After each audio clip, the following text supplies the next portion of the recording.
Here you've got a couple of different options. Typically, most organisations will actually run the e-learning on our own learning management system.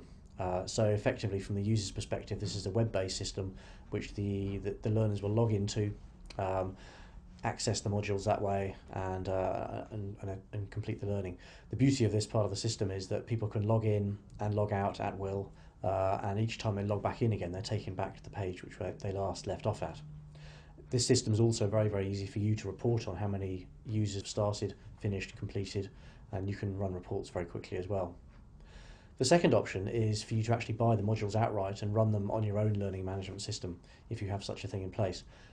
This does involve purchasing modules outright, but depending on how many users you've got to put through the system, this may work out to be a better option for you.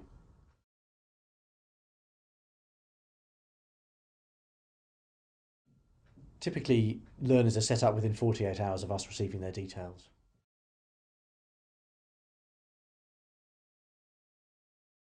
The Introductory Certificate in Healthcare Finance is essentially a collection of 5 modules.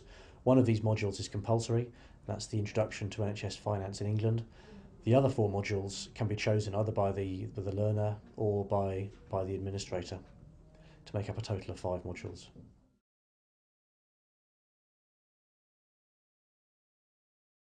The current syllabus for the introductory certificate contains 13 modules.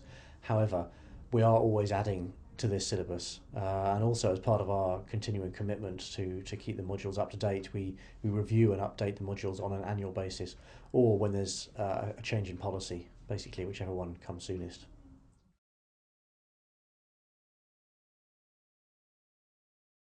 Each module typically takes between 1 hour to 1.5 hours to complete, and there is a 30-minute assessment at the end of each module to really check the learner's understanding of the material they've covered in the module.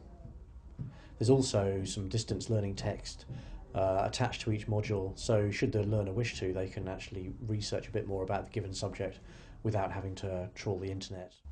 The introductory certificate equates to 8 hours of CPD. The current syllabus consists of Introduction to NHS Finance in England. Now this is compulsory as part of the certificate. Then we have introductions to managing budgets, NHS governance, payment by results, practice-based commissioning. We have an introduction to the Foundation Trust financial regime, introduction to primary care finance, business cases. And then there's an introduction to understanding the accounts for trusts, for PCTs, and also for FTs, as well as introduction to charitable funds, and an introduction to the Foundation Trust application process. Please bear in mind that more modules will be available, so it's worth checking to see what's been released. I hope you found that information useful. If you need any further advice, please don't hesitate to contact myself or any of the e-learning team. Details are on the screen. Thank you very much for your interest. The e-learning team can be contacted on 0117 938 8994 or emailed elearning@hfma.org.uk. Alternatively, you can visit our website www.hfma.org.uk.